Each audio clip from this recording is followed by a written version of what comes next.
Did someone wrong you? Don't forgive them. Hold a grudge. Maybe someone took advantage of you or hurt you. Don't forgive them. Hold a grudge. Even when they're really sorry and have taken action to become a better person, just hold that grudge and take it to the grave.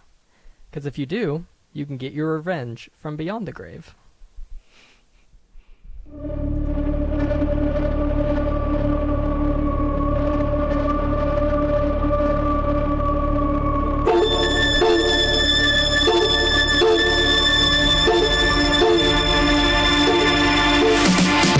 Is this a metal thing? Yes. Taste. David, what is this? It's pretty thick. Ring. I have to kill a lot of people. Just tell me what you want me to fuck. I have big dick and a tiny vagina. Oil me up, Daddy. I can't believe the Bryce first big tits. Mistletoe alert. This is not country. This guy was a real jerk. How long can Ugo be pregnant? Chomp, chomp, chomp, chomp. Oh, you're such a dick, David. Okay, everybody, put on your corpse handling gloves. Ew. Hoodie Picasso.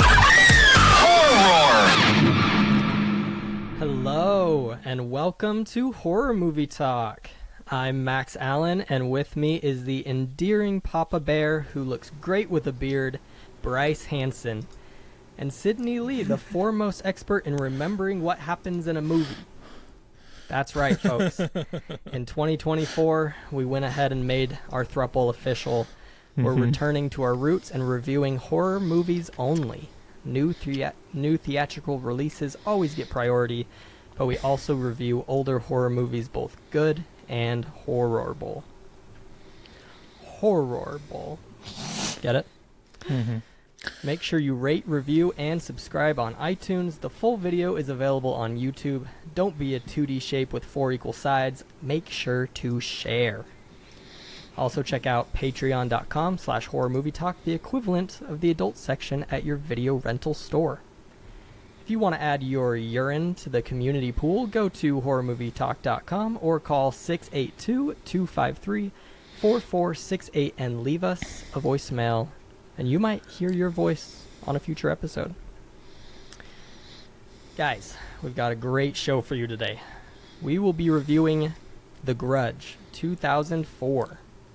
We'll start off by giving a brief review and our score for the movie. We score on a scale of 1 to 10. After we give our brief score, we'll get into spoilers and take a deeper dive into what we liked and hated about the film. Later, we will be taking a look at the upcoming horror releases for 2024 and making predictions about whether they will be good or horrible.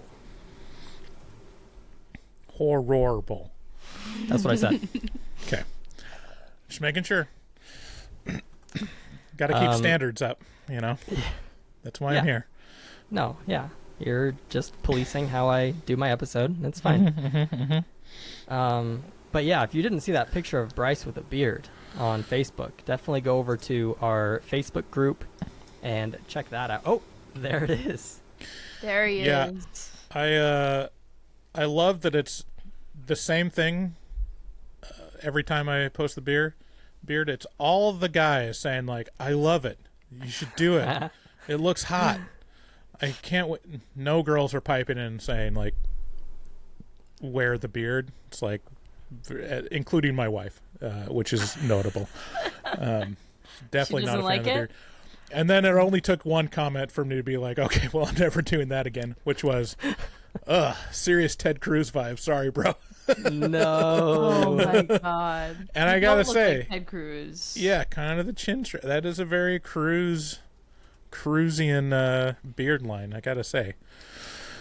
I used to have a sticker on the back of my phone that said Ted Cruz ate my son when he was running for president, and I really liked that, but I've since gotten a new phone. It's been a long time. Wow. Already Yeah. getting political on horror movie talk. Listen, How many people have we he ate lost my already? son. I'm just being honest. I'm trying to spread awareness. He ate him. He ate him. Ted Cruz is... Do you think Ted Cruz could actually take a toddler? I don't know. It's up for debate. All right. Well, like I said, we are reviewing The Grudge from 2004. Kind of a tentpole horror movie here, which I'm surprised hasn't been reviewed on this show already. Yeah. I watched it. This is my second time watching it, but I still definitely liked it. I think I liked it better the first time. But yeah, let's get into this review. The Grudge can be found on Stars with a subscription or rented on Vudu for about $4. The synopsis is, The Grudge 2004 is an Americanized version of the movie Ju-on, a Japanese franchise about a curse of resentment and anger. Both Ju-on and The Grudge are directed by Takashi Shimizu. Takashi 6ix9ine. Exactly. No? Okay. And The Grudge is produced by, among others, Sam Raimi. That's cool. The movie stars Sarah Michelle Gellar. I always want to say Sarah Michael Gellar. I don't know why. Sarah Michelle Gellar, who you might recognize as Daphne from the Scooby-Doo live action, which we will be reviewing at some point, I promise. She plays Karen, an American who moved to Japan with her boyfriend to study nursing. While attending to her first in-home patient, Emma, who is an elderly woman with dementia, she realizes that there might be something dark lurking in the house. After some creepy occurrences, Karen has no choice but to dig deeper into the house's history and the legends surrounding it. My review is, The Grudge has interesting ghost lore, which isn't too different from the way we view ghosts in America, but adds emphasis on reliving the violent past, which I think is fun and gives the viewer a bit more to latch onto as far as why the ghost exists in the first place. The ghost looks extremely creepy in most scenes, with a face that genuinely terrified me as a kid, even before I had seen the movie. Its mark on pop culture is undeniable. However, a part of me likes my memory of this movie more than the movie itself. Some of the scenes feel pretty copy and paste, especially the scenes about Karen trying to research the house and learn clues. Some of the scares come off a bit goofy, which is fine, except for the tone of the movie is pretty heavy, so these silly looking scares can feel a little bit out of place and unintentional. Still, the movie is good in my opinion and has a place in my mind that will never go away. I give this an 8 out of 10. Interesting. What do you think, Sydney? So this was my first time watching it, and it was funny because I remember when it was in theaters, I was 5, but my cousin, she was a teenager, she saw it and she came over, like we had like a family gathering, and she was like, that movie scared the crap out of me, like I'm so scared of it, like whatever. She was like 14 or something, and so I had that in my mind for my whole life, that it was like so scary. So I guess I just avoided it because of that. I don't know. I was 5. Of course I would have thought anything was scary, but I watched it last night with my dad and my stepmom, and they had both seen it, but they didn't really remember it. And I will say that I was kind of confused and bored for a lot of it, because I feel like they didn't really explain I feel like everything was all over the place for a while, but once they got into it, you knew what was going on. It actually brought my score up. I was originally going to give it a 6, and then once we got to the back half of the movie, I'm going to put it up to a 7. So I'll give it a 7. Interesting. I did not like this movie. It was boring, and it's very much like kind of one of the best examples of like just relying so heavily on jump scares, and that's like all there really is. It's like, yeah. I sent a text out to both you guys last night when I was watching, and I was like, they should have just called this movie the Peekaboo Ghosts, because that's all it is. You're walking around and all of a sudden a ghost goes peekaboo, and you're like, oh no, ghost peekabooed me. And sometimes the peekaboo ghost kills, sometimes peekaboo ghost just scares people. Yeah. Yeah, I mean, this came out 4 years after I graduated by high school. For an example, I guess I was probably on my mission when this came out. I don't know what month it came out, but I think I was probably on my Mormon mission in Dallas at the time. So I don't have the nostalgia for people that have seen it when they were young. I think it's one of those movies where it gets a lot of benefit from nostalgia for people that saw it when they were in high school or younger, because it's just one of those movies. Like Conjuring is kind of similar to that. Like, you just have to be, it's got to capture you at a certain age for it to be like super effective. To me, it was just the same thing over and over again. And also, like, it was annoying to me that, like, the opening credits explains it, and then another character explains it, and then the detectives explain it, and then it's revealed what's been explained like 5 times already, which is, if you die when you're super angry or upset, then your ghost will haunt the place and infect other people. And that was thoroughly covered throughout the movies. That's all I'll say. So I don't know. I was pretty bored with it because there wasn't a significant amount of substance. There's not like a heck of a lot going on with the characters. I mean, kind of the reveal of what the original ghost was kind of interesting, but it was a little too late for me. I give it a 4 out of 10, to be honest, because it just seemed like a real pretty lazy milquetoast movie. You put this on the same level as Night Swim? Night Swim I gave a 5. You did. You did. I can't believe that. Not even for mean, the cultural it's the same impact, thing. you Like, can't bump it up? I mean, the Night Swim was similar. It was like, okay, we've got a couple tricks, which is scary thing reaches out through a hole in the pool, and you get drowned in the pool, and that's it. Like, and you just got to do that a couple times. At least there was a little bit of like kitschiness with you're supposed to say polo, that kind of stuff, where it was just like over the top and dumb. At least like gets the benefit of that, but this was just so slow and just felt like nothing was happening, and I just didn't care, to where it just, I mean, it's a perfectly average horror movie, but also I think I was just slightly bothered by it, that it was so much of the same throughout the whole thing that it drops down a point for me. So Yeah. blasphemy, whatever. I like the 2020 version better. Yeah, I think don't even remember what I thought about that one.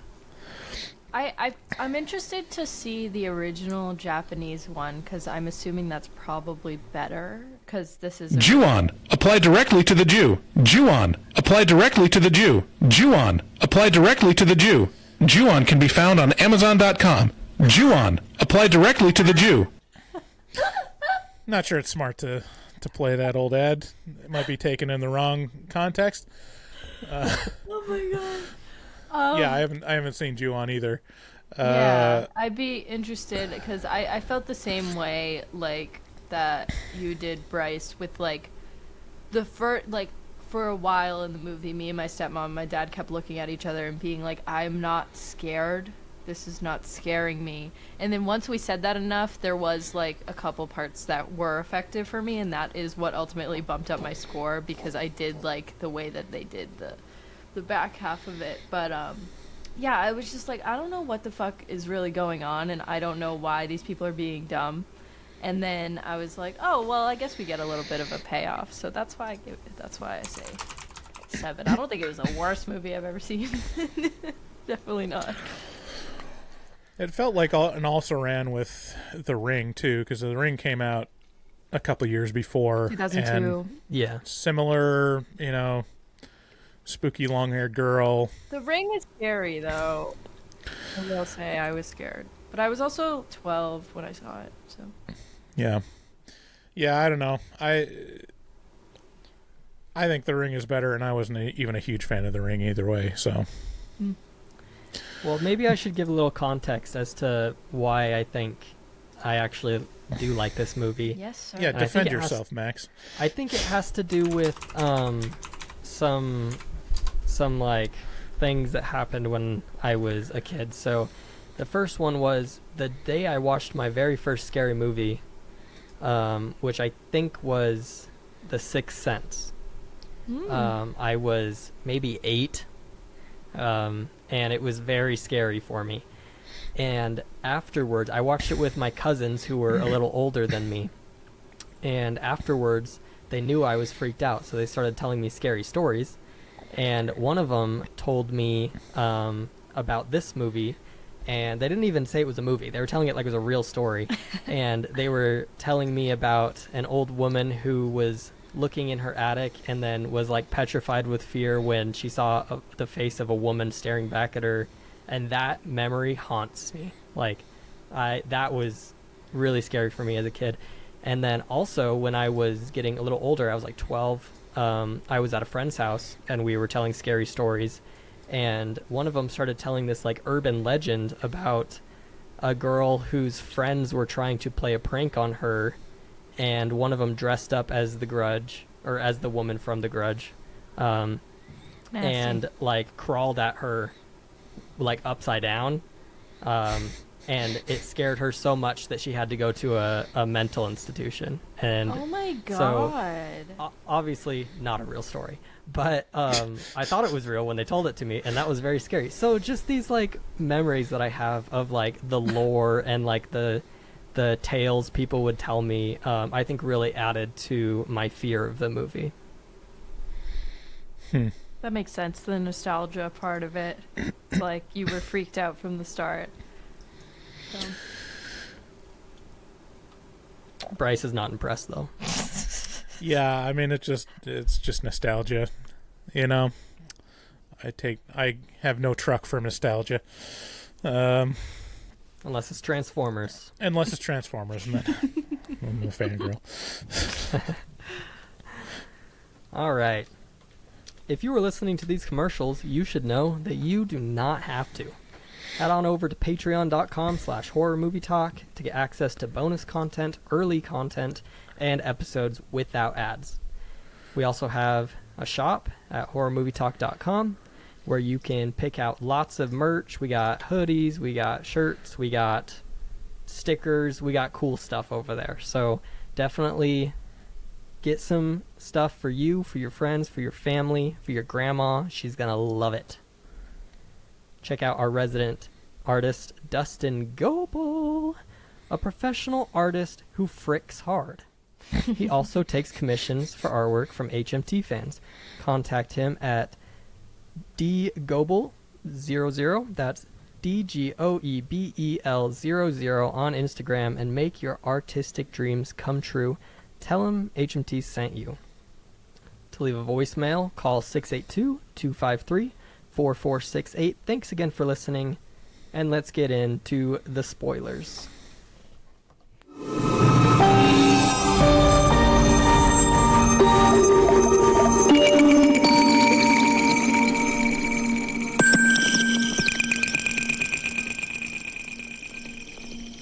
Welcome to the spoil zone. Okay, so Ju-on. Apply directly to the Jew. How do you guys even know what that's referring to? I don't know if that's completely out. Have you ever heard of Head On? No. No? No. Okay, so then it just sounds like a horribly anti-Semitic I just thing. thought it was Let me something like glue on or something. I don't know. Well, if my YouTube wasn't slow as all get out, I'd be able to show it for you. But there's this ad for this product called Head On. It's just head dash on. And the commercials are just head on, apply directly to the forehead. Head on, apply directly to the forehead. And it says that like 5 times. And what it is, it's like just a pain reliever that you apply directly to your forehead. Yeah, there you go. Head on. Head On. Apply directly to the forehead. Yeah. So, anyways. All right. Not so trying to now make that a we've- commentary on any current affairs. Not trying to curse We are any particular apolitical. background or racial group. It's just a play on words on head on. Let's move on. And We now love that all we've people here. now so that let's- we've found out that Bryce is not anti-Semitic, we can Thank talk God. about this movie from Japan. The second movie in a row that we're reviewing from Japan. Oh my god, I It's didn't kinda even cool. put that together. Yeah, we just did Godzilla -1, so if it looks like we're starting to wane in our energy, or especially the elderly people in the room, The grandpa. it's because we've been doing this for like 3 hours. So I could go for 3 more, Bryce, and I will. I'm gonna drag this one out. oh good, oh Should goody. I have technical difficulties just so we can keep going? Please, God no. All right, so this movie Sorry. starts out with a black screen and text that reads, "When someone dies in the grip of a powerful rage, a curse is born. The curse gathers in that place of death. Those who encounter it will be consumed by its fury." And I wanted to ask, have you guys seen, I think it's on Netflix, they made a limited series called Ju-on. I've seen it, but I haven't watched it. Okay. So it's been a few years since I watched it, and I remember it being a little bit boring, but also kind of interesting. I'd like to go back and revisit it because they really hammer home the part where it's like, if you go into the house, you're marked for death. Which I feel like took a little while to catch on in this movie, because lots of people are entering the house, doing things, and then nothing bad really happens for a little bit. But in the TV show, it's like every single person that enters the house, even for a second, is gonna die. I thought it was only for people that got the peekaboo. Like if the ghost peekabooed you, then you were marked. There are a lot of plot holes that I would like to get into once we get to them. Not a lot of plot Sure. holes, but there are some that I was like, okay. But all right, let's talk about the movie. Let's start going through some of these beats. A woman wakes up next to her husband, or she wakes up and looks at her husband, who is over by the railing. They're in like a hotel or something, or an apartment building, and he looks back at her and then just flings himself off the railing and dies, which is I thought it was a pretty interesting way to start the movie. It's like action packed. Yeah, two things that were notable to me. Number one, how he flings himself off the balcony was just like, that's interesting. He just basically like just leans over and folds his body over, and he It was doesn't a very low effort suicide. Yeah. It was, when you're committing suicide, you want to conserve energy as much as possible. Gonna need that for that propel down. And then the cut to him splayed at the bottom of the thing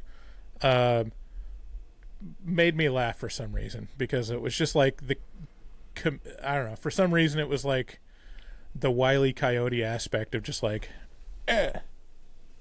splayed Well, out. Or maybe I've seen didn't- like Family Guy too much, like with the the legs akimbo kind of thing. He didn't look nearly as bad as I feel like he should have for jumping out of a 7-story building. There was like no blood, and his bones weren't twisted in a weird way. He was kind of just laying there. Yeah, I mean, this was a PG-13 movie, so there's only so far you can really go with it. I mean, the most intense was we see someone with their jaw ripped off and their tongue hanging out, and that only is on screen for like half a second. That was a moment where I was like, oh, I'm gonna think about that before I go to sleep. And then after that, it cuts to another character who's not the main character, which this was something that I had a gripe with, is they go through like multiple scenes before they even introduce the main characters, which I think if you want to have one scene that introduces like a premise and then cut to the main character, that makes a lot of sense. But to do suicide scene and then cut to Yoko, a nurse who is going to her job at Emma's house, the elderly woman with dementia. So we kind of get this whole scene with her, even though she's not really our main character yet. But she goes to her house, and she's hearing noises, and so she like kind of walks to the back room and opens the closet into the attic, and surprise, peekaboo, the woman dies by the ghost in the attic.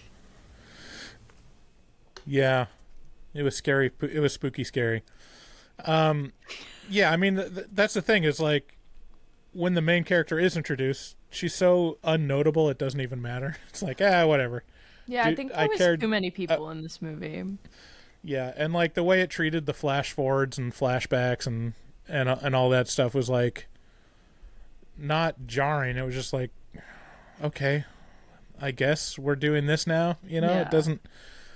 It just felt like very. Sorry about that.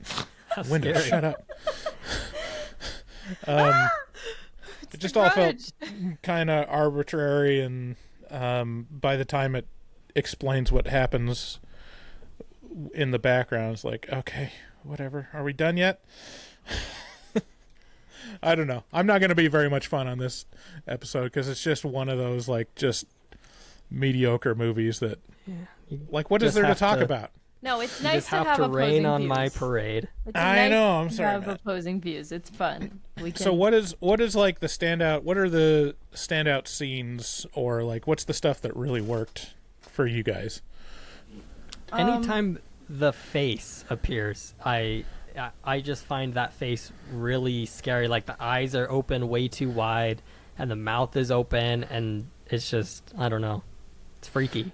Mm-hmm. Yeah, I think like I was talking before, spoilers, like the whole back half when it starts ramping up, like you kind of understand how this grudge ghost was born, and like you kind of get the backstory with that. I really did like when Sarah Michelle Gellar goes to the house like for the last time, and then it like flashes back to when Bill Pullman first went to the house, and she's watching all of this happen in the past. I thought that scene was really cool, and the little boy was creepy, and meow. Yeah. Wow. I was like, oh my god, my cat is probably going crazy right now. I thought the cat noises were kind of stupid, and it wasn't scary. Like, I was like, I understand that the cat was killed, and so that's why which was really sad. You don't need to kill the animal. What did that fucking cat do to you? Oh my god. And the little boy. that What cat did- didn't and the cheat on baby you. and the little Yeah. boy, but But she didn't even really cheat on him, all right? She was just obsessed with she someone she didn't emotionally know. cheated on him. But the Which guy, is just as bad as cheating. but Bill by having Pullman had sex. no idea who she was. She was Mm-hmm. just stalking him. So if anything, she had to get some therapy or something. But of course, that's not what happened. But yeah, I think there were some scenes like the no jaw Yoko was cool, but like what I really didn't understand, and my biggest gripe with the movie is like, okay, so once you are in the house, like everyone basically gets killed in the house, but the sister, that whole thing was weird for me. Like, I was like, why is it at her work? And why is it at her apartment? Like, and she was only in the house for, like, a little bit. Like, she didn't live there. So, I don't know. Yeah. Yeah, these ghosts don't follow rules. No They- rules. Yeah, I mean, they're just spooky ghosts, and they do what they want. Bryce, how about I you thought say the- one scene that is good? You say one positive thing. No, the scene, like, it was very reminiscent of The Ring, but I think the scene where they're watching the security cam and like the ghost appears, slowly in the smoke, and then the version of the ghost where it was like just kind of like the long black hair in the corner of the room that kind of reached out as a monster kind of thing. Like, I wish they did more with that. I wish it was more of like the monster thing than just spooky, scary ghost faces, and little boys that meow. I mean, just not that doesn't do that much for me. But like, kind of a sprawling hair monster reaching out for you seems like it would have been cooler. I don't know. That's just me. See, I thought the hair monster was stupid. Really? Yeah, I was like, this is ridiculous. Like, what kind of movie is this? Like, how? Oh, this is like the beginning. Oh, okay. So we gotta keep going through this. So, yeah, I don't know. I like the. I think I just like ones. I like the concept of enveloping darkness. You know, Yeah, I think that's like why I like that. the hallway, the security cam hallway scene where it's just like, yeah, darkness is taking over and it's a evil force and it's coming for you. It's like, okay, I can get behind that. But you know, having a little boy that meows, go peekaboo, like, that doesn't do much for me. You know, it's just yeah. Okay, I have a question. So we may or may not have watched this movie for free. So we didn't have any Japanese subtitles. I don't know if you guys did. You did, right? You had like subtitles for when they spoke Japanese? I think so. Yeah. So I had to look up the script of the movie and read it out loud while we were watching it. I was like, they would talk and I'd be like, like, okay, we got it. You So saved whoever's Plex $4. you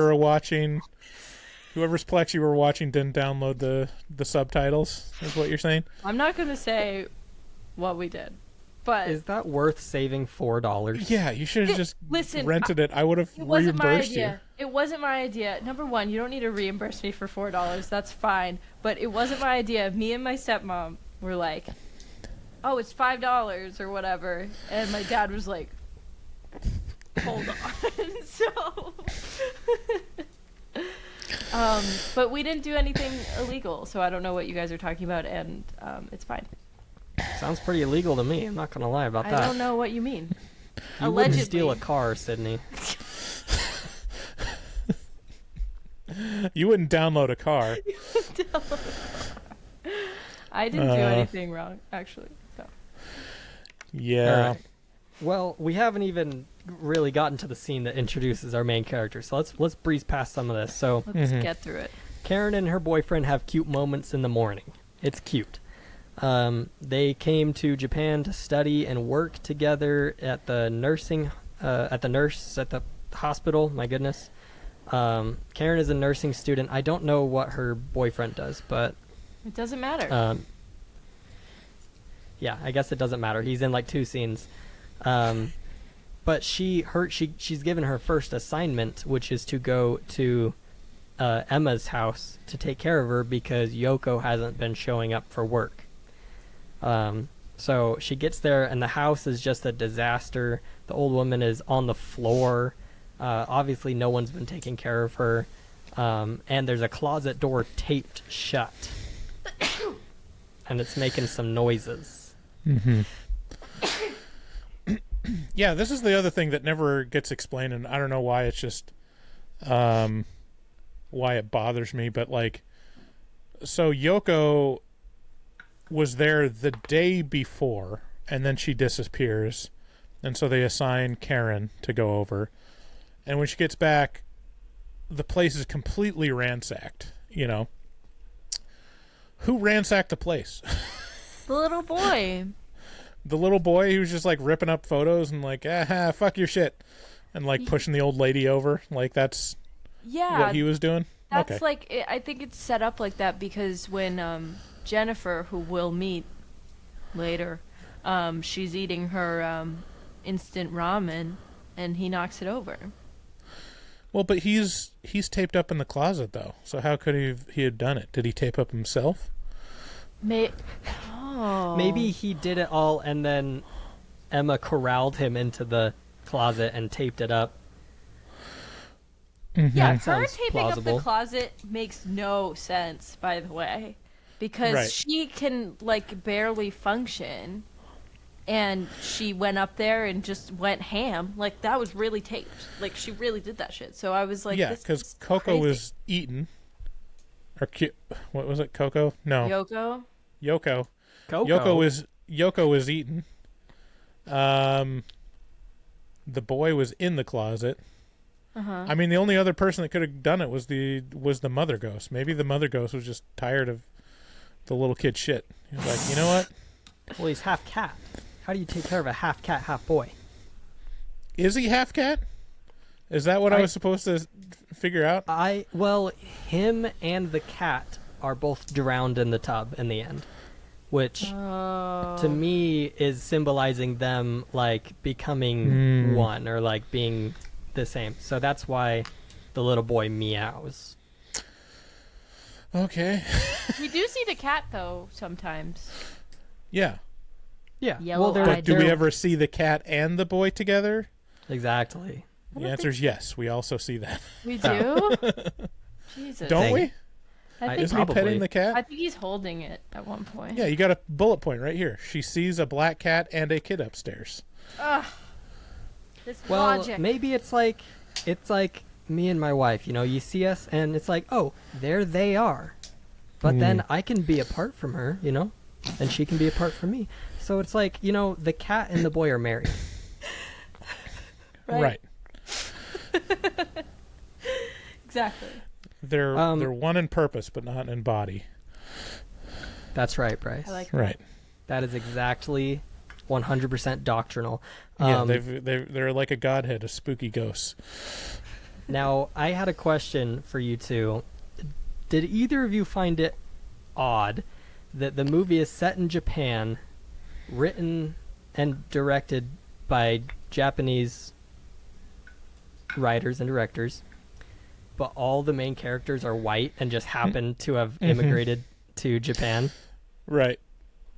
Yeah, it felt a little weird, to be honest. It was a little Especially like the social services guy that's like, yeah, we got to send over another nurse, and good thing it's English speaking. It's like, okay, Yeah, it's and like just it.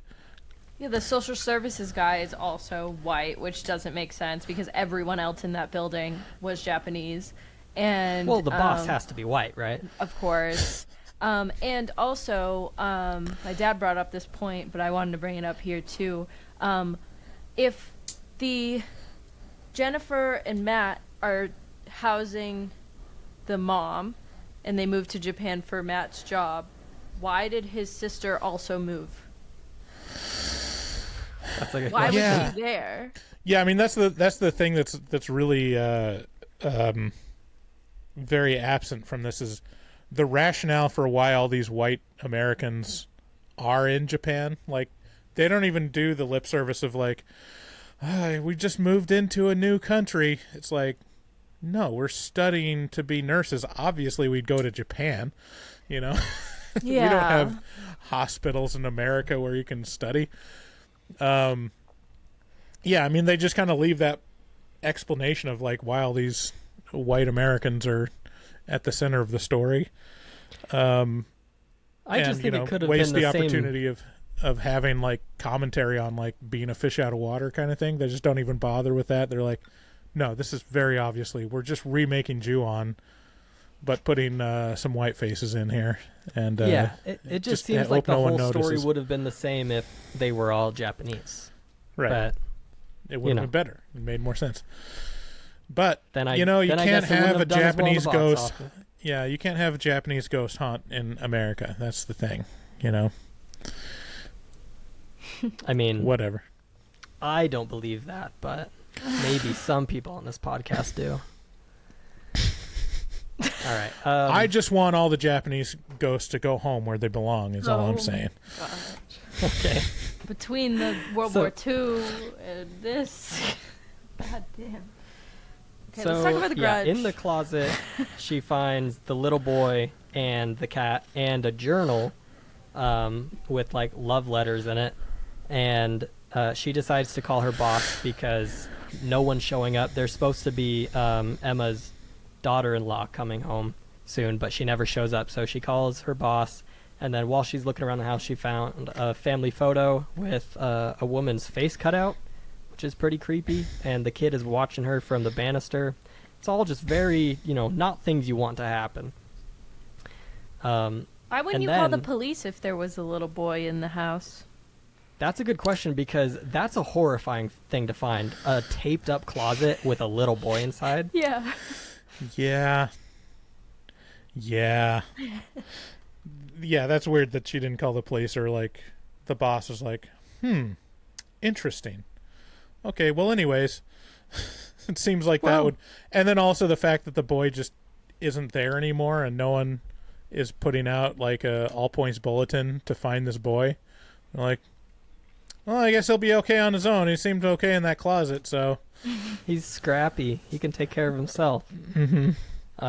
And this is kind of where we get, where Karen kind of gets her first scare because she finds Emma talking to herself, seemingly, and as she walks in, she realizes she's not talking to herself. There's this big, black, like, hairy thing in the corner, and it attacks them, and they go unconscious. Which I don't understand why they didn't just die. Well, I guess Emma did die, but Karen did not. Yeah, it's kind of weird. Like, this is another one of the things where it's like, are there rules? Because it seems like the ghost sometimes eats people, or eats their jaw, I guess. And sometimes it, like, just makes them go catatonic and then later kills them in an undetermined timeline. But then it's like, oh, some of the bodies were taken to the attic, like we'll find out with Jennifer and Matt. But then Emma was in bed, but then Susan vanished completely. And then some of them, the ghost makes you commit suicide or murder-suicide, I guess.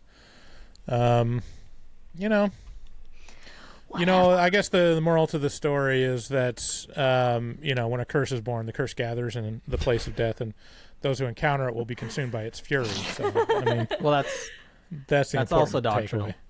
Yeah. Yeah, and this is Were you guys bothered at all by how much that was underlined throughout the film? Like, how many times that was restated and, like, displayed and just undercut any kind of actual mystery about what was going on? It's like, oh, no, it's haunted by spooky ghosts that are angry, and they're going to kill you. Like, that's what this movie is about. We told you right at the beginning. What do you want from us?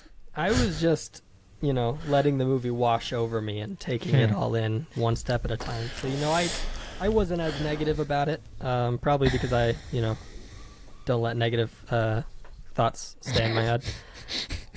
Wow. Wow. Wow, you're using your education for evil, Max. I'm using afterpod knowledge on the show. Subscribe to our Patreon if you want to hear us talk about that. Yeah, I let negative thoughts consume me when I watch a shitty movie that I don't like.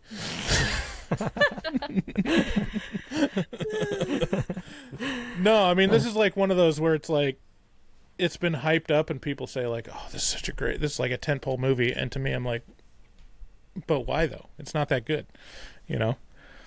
Even, I don't know, maybe it was just like early 2000s where there was kind of a dearth of good horror movies.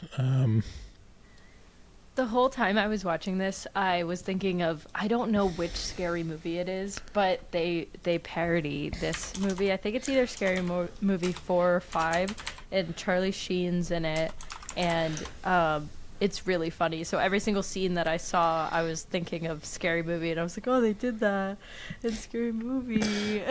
it was really, that's a funny one. I like those movies. Yeah, I don't think.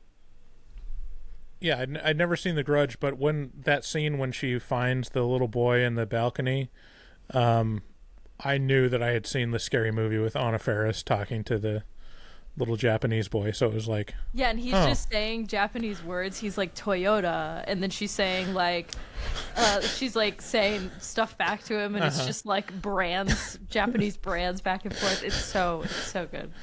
yeah. Wow. Well, this is where we get the first of many flashbacks. Flashback to Emma buying the house with her kids, and they find Emma staring at the attic. Meanwhile, the realtor sees that the tub is full of black water that dark water. And a hand reaches out and grabs him. But as soon as the kids come in and say, you know what, I think we're going to buy it, he's like, it's not really my problem. I don't really care. So He's like, he great. just sells it to him. And then this movie is getting kind of confusing in my head now. So I have my after notes right in front of me and I'm still confused. After that, it's like it's like the next morning, or it's after they move in, and it's the next morning, and Matt goes to work, and he's like, Jennifer's like, I got lost yesterday. I hate this. I don't even speak Japanese. And he's like, well, if it really sucks, we can try to move back to America, but like, have a good day. And Jennifer like goes to the supermarket, and she rips a hole in the ramen to smell it so she can buy it, which really bothered me. I was like, just buy it and try it. It's probably 99 cents. Yeah, what are you going to do if you don't like the smell? Just put it back like an animal? I know, she was like... but that bothered me, because there's a international store kind of near my house called Super 88, and I just like go in there, and I just like, even if I can't read it, I just buy it, and if I try it and don't like it, then I won't buy it again. Like... Just be adventurous, Jennifer. You're in a new country. You can't just be like, I'm American and I'm sad. Like, loser. Yeah. People in horror movies really don't think that moving is a big deal. Like, they just probably spent every dime they had moving to Japan, and she's like, I don't think I like it. And her husband's like, well, we can move back if it doesn't work out. It's Yeah, okay. like, okay, sure. We're made of money. I'm just looking at the horror movies that came out in 2004, and there's a lot of terrible horror movies that came out around The Grudge. So you think this one just shone through the darkness? Yeah, it might have been. Probably. The Exorcist: The Beginning came out, which is directed by Rennie Harlan. It was terrible. Van Helsing, starring Hugh Jackman. That one was Nice. awful as well.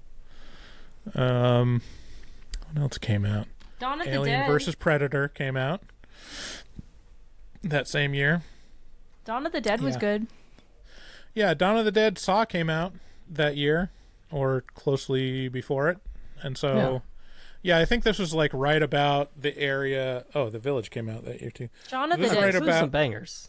Yeah, there's some good movies around there, but like I feel like this is kind of the turning point in the 2000s where it went from kind of lazy ghost stories and like kind of getting the last of the slashers revival from Scream, and it started going into full-on torture porn for the next couple of years. Yeah. So, anyways. So yeah, Jennifer takes a nap, spills some food, and she looks up, and there's kid footprints running down the hall, which scares her. She sees a black cat and the kid upstairs, and finally her husband comes home, and the house is just a mess, and finds Jennifer so scared that she can't move as she's laying in her bed. Just then, a boy appears, and Jen and her husband die. Dun, dun, dun. At that moment, my dad said, cardiac arrest. Like, just like that. And I was like, probably. Thank you. It was awesome. But, like, they get so... That's the thing, is, like, the ghost kills them by them getting so scared that their heart stops, right? Like... I think Right. so. Well, unless she eats them. Unless she eats them somehow. Some people she swallows whole. Which makes sense. It's good. It's good. Makes It does make sense. sense. And we're not going to talk about that anymore. Flash forward. Karen's boss arrives and finds Karen catatonic and Emma dead. Police come and take Karen to the hospital and say that Emma's son and daughter-in-law are missing. But they go up into the attic and find them both dead, which was kind of a creepy scene for me because They're like green. first of all, there's spider webs, and they're just like going through the spider webs, which I would never do. If I saw a spider web, I'm getting a stick and I'm doing the swirl thing. I'm not touching it with my hands because there could be a spider in there. And then they just looked pretty creepy lying dead in the attic, so that was effective for me. So that also plays into the, like, Yoko was only not at work for one day when they send Karen in. So how long have the son and daughter-in-law been dead? Because the cop says, oh, he didn't come into work today. So was it like they died, Yoko died the next day, and then Karen comes in the next day? Like they were only living there for like a week or something? The timeline is a little fuzzy. Yeah. My issues. My issues.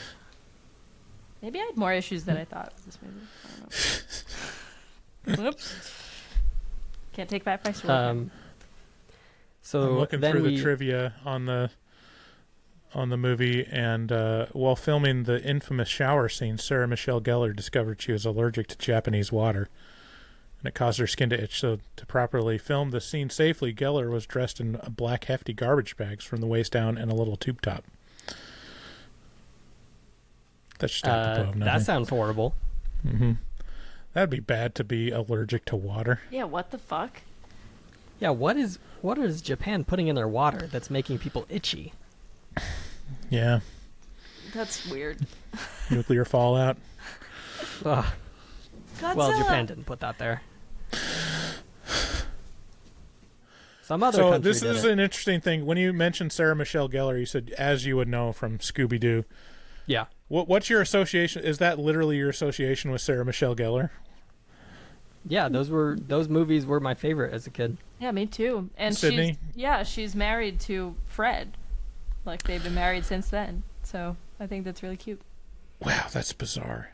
Why? Yeah, because Sarah Michelle Gellar is Buffy the Vampire Slayer. That's like the main associate. That's the thing that she's most known for anyone older than 20 or anyone older than 30, I guess. Jesus, I'm old.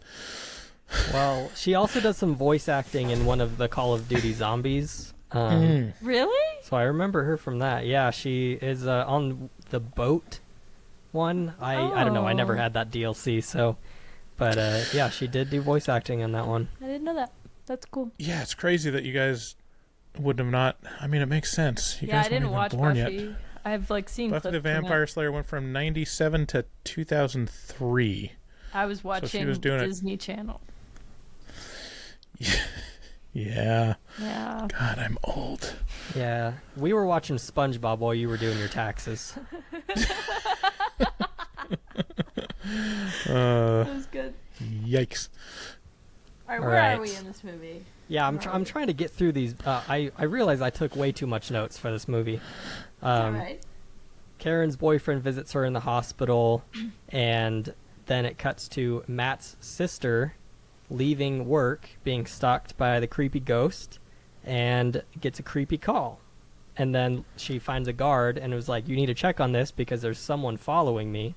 And he doesn't see anything, but Susan sees the creepy woman on the cameras. And this is the first of 2 times we see this exact same scene, which I thought was a little redundant. But Susan goes home. It's a little different when the cop watches it. Was it?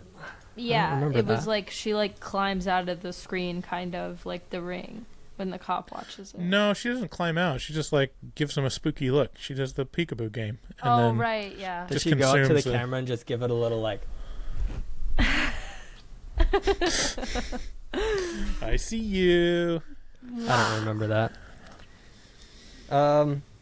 Susan goes home, and Matt calls and says that he's at her apartment, and she sees him through the peephole, opens the door, and he disappears. So then she goes to bed, I think, and just gets swallowed whole like a snake eating a rat. Yeah. And then she's gone. The bed's flat. Nothing's there. That was probably the goofiest part of the movie for me, where like she looks under the cover and there's just a face, and then all of a sudden it cuts to the blankets just being flat and she's gone, and it's like, oh, so she just got eaten, I guess.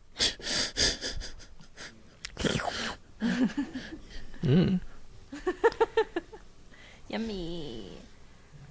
So Yeah. yeah, geez, we still have a lot of this movie to go. What is going on here? We don't have to cover everything.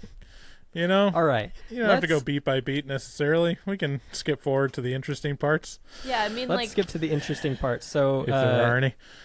Karen's boss is working late and sees Yoko soaked in blood with her jaw just ripped completely off. her tongue is so long and gross, and she's like sopping wet for some reason. We don't know how she died. Probably from getting her jaw ripped off, but why would she be wet?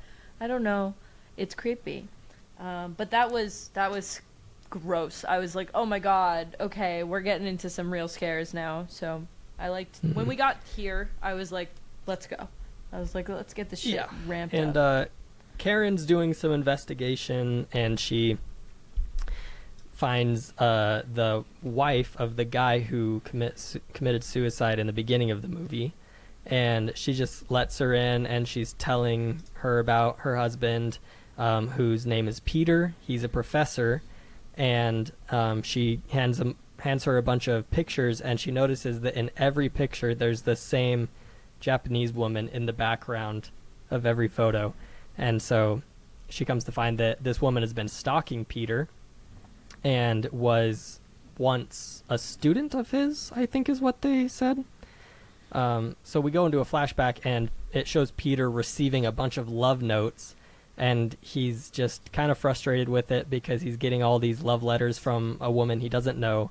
So he goes over to her house to confront her, but he doesn't find her there. He just finds a little boy badly beaten up.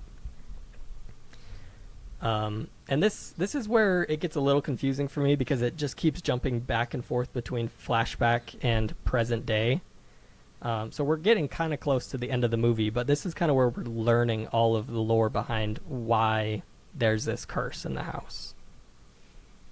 And the detective is like putting everything together, and because when Karen first met the little boy, he said his name was like Toshio, and she told the detective, and the detective was like, oh shit, I like remember this case, and then is like, I gotta go burn this house down. So he goes to the house, and he goes to burn it down, but he sees a little boy, and the little boy, he hears the splashing in the tub, I think, or something, and he sees the little boy drowned. He tries to save him, and then the little boy's like, "Rah!" and drowns him in the tub. And then Karen gets a call from her boyfriend. Well, she gets home, and her boyfriend's not there, and there's like a voicemail, and he's like, I saw all of your research. I'm going to the house to come get you. And she's like, shit, I wasn't even at the house, you dumbass. Oh my god, now I gotta go get you from the house. So that's when she goes to the house, and she that's when it like turns to like daytime, and then she realizes that she's in a flashback watching Bill Pullman discover everything about the house, like discover what went down to make this grudge possible. This is weird because I didn't catch this at all, but I'm reading it in the trivia section. That's why I'm checked out. Sorry, I'm reading all this trivia. But it says Yoko is killed when Kyoko drags her into the attic and rips her jaw off. Then either her oh wait, that's not the one. Okay, so the film reveals that Kyoko got her revenge on her homicidal husband Takeo by ripping his jaw off, then strangling him with her hair to death. I didn't catch that at all. Did they show that? They showed him hanging. Yeah, and then it says the ghost then proceeds to swing his hanging corpse in the room, causing the loud banging noises. I remember that. I'm fairly convinced the version on Vudu has a scene missing, because when I originally watched this movie, I vividly remember the final flashback scene, which is the most important one. It gives us the whole story of the murder-suicide. And so it shows the husband drowning the cat, drowning his son, and then he is beating his wife, and I think snaps she died her neck, first. right? She died first, and the son saw it. I have it backwards, I think, because I'm pretty sure the version on Vudu had only half that scene, because I was like, wait, it didn't even show the woman Well, died. it says in the trivia, there's a scene, since they wanted to keep a PG-13 rating, there was like a scene that involved like a box cutter or something like that. So I think there's an unrated version that's a little more violent. So maybe you saw that one instead. Yeah, I think originally I saw the unrated version, and then this time I saw the PG-13 version, which was why I was getting kind of confused at the end, because I was like, I remember it showing a little bit more of what happened. But yeah, it shows all that, and then finally the boyfriend pops up, and he's like dead, and then the ghost comes at Karen one last time, and she throws a lighter on the fire, and then it kind of just ends with her in the hospital getting attacked again. I don't know. Maybe I didn't like this movie as much as I thought, because the more I talk about it, the more confused I get. It is confusing. That was my whole thing with it. I was like, this story, I don't think they needed anything with like the Jennifer and Matt story and the sister. If they omitted all of that, and Yoko just came into the house, like the beginning is the same, but then when Karen gets there, everyone is dead, like even Emma, and then it could have went from there. And I feel like we didn't need any backstory, because if we're gonna get backstory about Jennifer and Susan and Matthew and Emma, and then we're gonna get backstory about Peter and his wife, and then we're gonna get the backstory of the real story of what happened, so the grudge came about. Like, there was just too many people involved, and I don't know. I think I might watch the original one tonight or something, just to see what they pulled from it and what worked and what didn't, because I've heard that's like really terrifying. So I would like to see what that's about. But yeah, I think the end. I mean, I think the end implies that she did die by the hands of the ghost and didn't actually die in the she didn't actually go to the hospital. I think that was probably like a hallucination. Oh, is that what it was trying to say? I think so. I thought it was just coming for her again. I don't know. But I don't know. I guess you could take it any way you want, because it doesn't really say. Right. But I mean, I think there were effective scares. I think there was some imagery that I couldn't get out of my head, but again, there was some goofy scares too. It's just too much going on, and they didn't explain everything so well. You don't need to have 10 characters in a horror movie.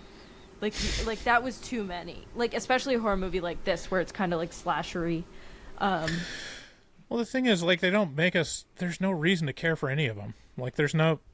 There's nothing going on other than that they stumble into this house. I mean, the only thing with stuff going on is the girl that's obsessed with this professor, but we don't know anything about the professor or the girl. There's no that sounds like a dramatic story of obsession and whatnot, but we're not showing any of it. Of just no, that happened, and then we're talking about these other people where nothing happens to them other than they're being attacked by ghosts.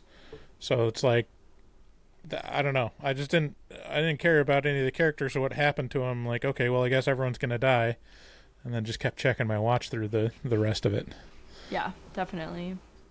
Because even the boyfriend, her boyfriend that she has a scene with, it's is that enough to care about him dying? It's I guess. I don't know. Yeah. Who would like this movie? Idiots. No. I think teenagers. No, I mean it's kind of required viewing for this era. If you want to get the full kind of Japanese remake experience of the early 2000s, you got to watch The Grudge. You got to watch The Ring. The Ring is better. And The Ring is better. It just has a better story. The through line story. You watch a videotape and you die. Cool. Let's do it. Yeah. Yeah. So I don't know. It's a spooky, scary story with ghosts that say boo. If you like that kind of movie, watch The Grudge. I definitely agree with you that I do think it is required viewing for horror fans, because I think it's just had such a impact on the culture, and it's like something that even people who don't watch horror, they know about The Grudge. And so I think it's important to watch. I did enjoy watching it, but I, to be honest, did not enjoy talking about it, because the more I talked about it, the more it unraveled and got confusing and tangled up. So Right. Yeah. Well, all right. Me and Bryce were also big haters, so we kind of skewed you, I think. Yeah. you gave You're it a 7. You liked it. I did give it a 7. I did like. If I get a little bit scared of a movie, I'm gonna give it a better score, and that was. But I think I agree with Max. As we unraveled it more, it was. I was like, oh shit. Ugh. All right. Should we talk about some upcoming horror movies for 2024? Yes, I'm excited. Sure, let's do it. Okay, so what I'm going to do is I'm going to tell you the name and read the synopsis. It's just like a 1 or 2 sentence synopsis. And then you got to tell me if you think it's going to be good or horrible. And then once we review them in the future, we'll try to remember and see if we were right or wrong. Hell yeah. Should we guess our scores for them? Yeah, Should we that guess would what our actually score be kind of will fun. be? Okay. I'm gonna write mine down so I can reference them once we do it. All Okay. right. The first movie, which I think we've discussed a little bit before, is called Imaginary. The synopsis is: a woman returns to her childhood home to discover that the imaginary friend she left behind is very real and unhappy that she abandoned him. I actually have seen multiple previews for this in the movies that we've reviewed in the past couple weeks, and every time I see it, I'm like, that looks fun. It looks exciting. Like, it might not be great, but it looks entertaining, so I'll probably say it's going to be good and like a 7 out of 10. Whoa. It looks bad to me. You think it I'm looks gonna say that. bad? I think it's going to be like a 4. Okay. Yeah, I'm looking at the director is Jeff Wadlow, which you might recognize as the director of Fantasy Island and other mid movies. Written by same writer of Playmobil the movie back in 2019, or Monster High the movie. What the fuck? He wrote yeah. Monster High the movie? Okay, wait. Maybe I'm gonna change that to like See, a 5. Bryce McGuire. Actually, and one of the writers wrote Night Swim. Okay, was 5. the I'm giving direct- it a 5. Yeah, I mean, the first time I saw the trailer was in the Godzilla -1 movie, and I don't remember anything about it other than an old teddy bear. So yeah, I don't know if it's going off of like it's going to be scary because there's a teddy bear that's evil. Yeah, I'm going to say a 4 out of 10. All right. All right. Next we have Lisa Frankenstein, a coming-of-age love story about a teenager and her crush who happens to be a corpse. After a set of horrific circumstances bring him back to life, the two embark on a journey to find love, happiness, and a few missing body parts. I think I'm hopelessly optimistic for that because it's like 80s and it's like colorful and it just it doesn't really look scary, but it looks like fun and like funny.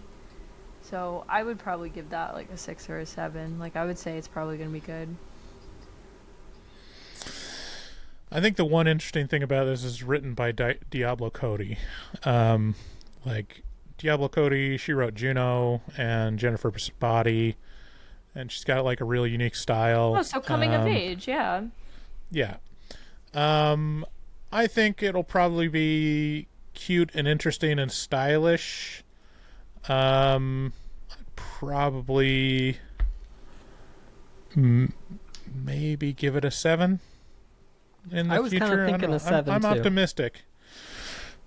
The trailer looked fun. Like it looked kind of fun. Looked kind of like a 80s throwback of like, yeah, kind of a wacky. What was that movie? what's the one with Christian Slater where they like end up killing Heathers.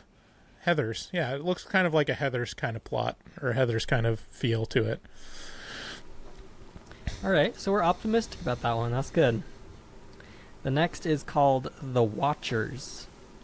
The Watchers follows Mina, a 28-year-old artist, as she gets stranded in an extensive, immaculate forest in Western Ireland. After finding shelter, she becomes trapped alongside 3 strangers stalked by mysterious creatures each night. I haven't heard of this or seen anything about it. So, based off of what you said alone, it sounds like it could be interesting, but it could also be really bad. Like, that's one of those movies where it's like, that's a cool premise, but if it's not executed well, it's going to be goofy. So, I don't know. I don't know if I could say good or bad on that. Interesting. Oh, wow. This is... Oh. You know who it's directed by? Who? Ishana Shyamalan.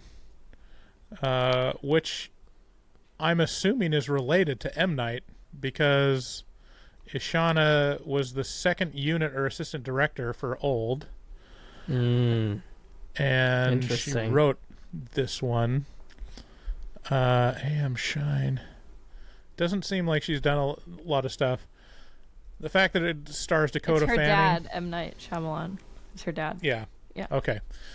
So this is a Nepo baby film. So on principle, I'm going to give it a 1 because I can't stand Nepo babies and don't believe that anyone has a relative that does the same thing that they do should be alive anymore. We should kill all Nepo babies.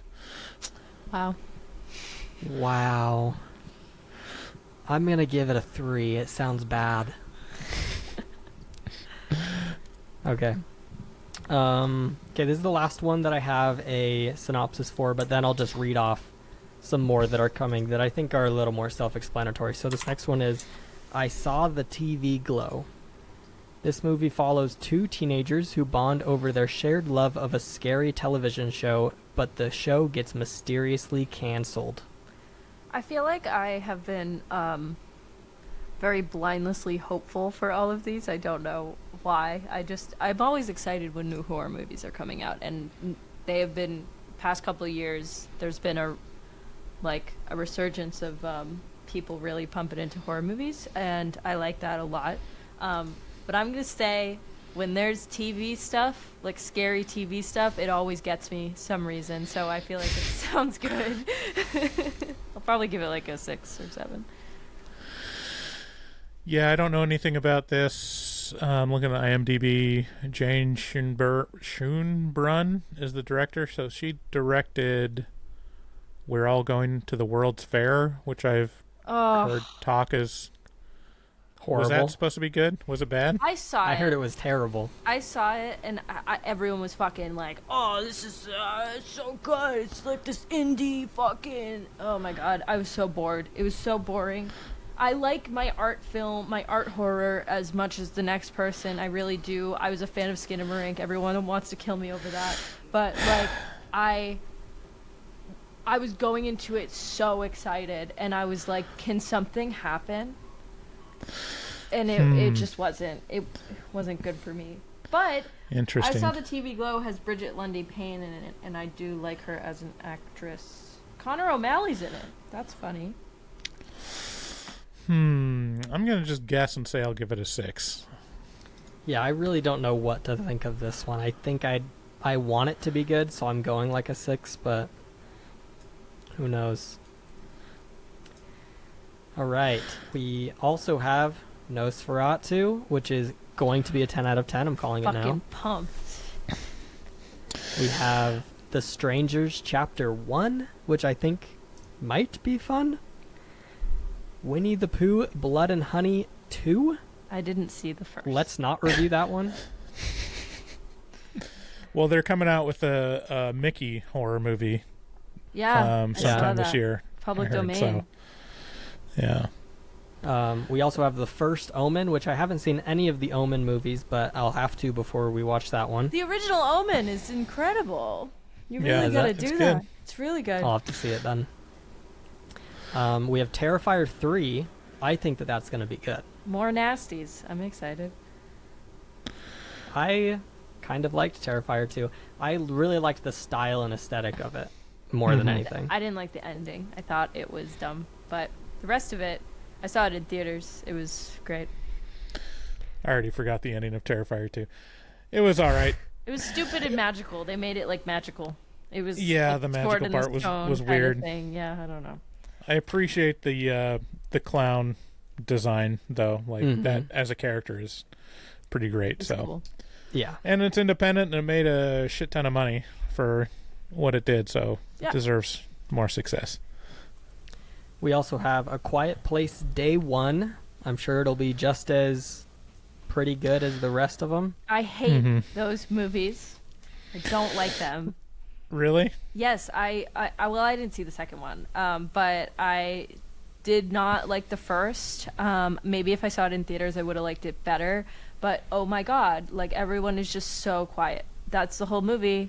Everyone's just like, be quiet. I'm giving birth, but I'm not gonna make a noise. Like, what the fuck are we doing here, guys? Sorry, didn't like it. Yeah, I thought the first one was good. I thought it was a great premise. The second one started, getting a little tarnished and trying to open up the world, and it was like, okay, sure. I think it's gonna get pretty mid pretty quick. Quiet Place Day 1, like, okay, didn't we already see kind of the day 1 and part 2? Didn't they show like a lot of the outbreak of it? Yes, they did. I thought both of the movies were pretty good. I didn't love them. I wasn't crazy about them, but I enjoyed them. So I don't know. We'll see what happens. And then lastly, we got Beetlejuice 2. Yeah, this is late stage Tim Burton. I'm not confident it's going to be good. The fact that Michael Keaton is on with it is promising, but I don't know. I've seen a lot of reboots of beloved 90s movies that were great on their own that just makes me not think it's going to be good. I agree. But you never know. It could be great. It could be maybe great. Tim Burton will be creative again and try to make a good movie. Beetlejuice was one of my favorite movies growing up. I used to watch it every week. I still to this day love that movie. And sometimes when they give a sequel 35 years, how long has it been? 30 years, more than that. I think the first one is just so good that I don't know how they could do better or even be the same level. I don't know how to feel. Yeah. Not looking forward to it, but I think it might be it might be good. Who knows? I can't imagine that it'll be higher than a 7 though. Yeah. We will find out. More to come. Tune in to future episodes to find out what these movies were really like. All right, guys. This episode was produced by me and edited by, honestly, probably me too. Thank you to our patrons. We love you so much. We love the money you give us. It's awesome. Please don't leave us. Please share with a friend. Also, go to our YouTube channel because I think there's a lot of people that listen to the show that are not subscribed, and that would really help us out. But anyways, if you want to hear your voice on the show, call 682-253-4468. That's all we have for you. See you later. Bye. That's my cue. Good day, sir! Good day, sir!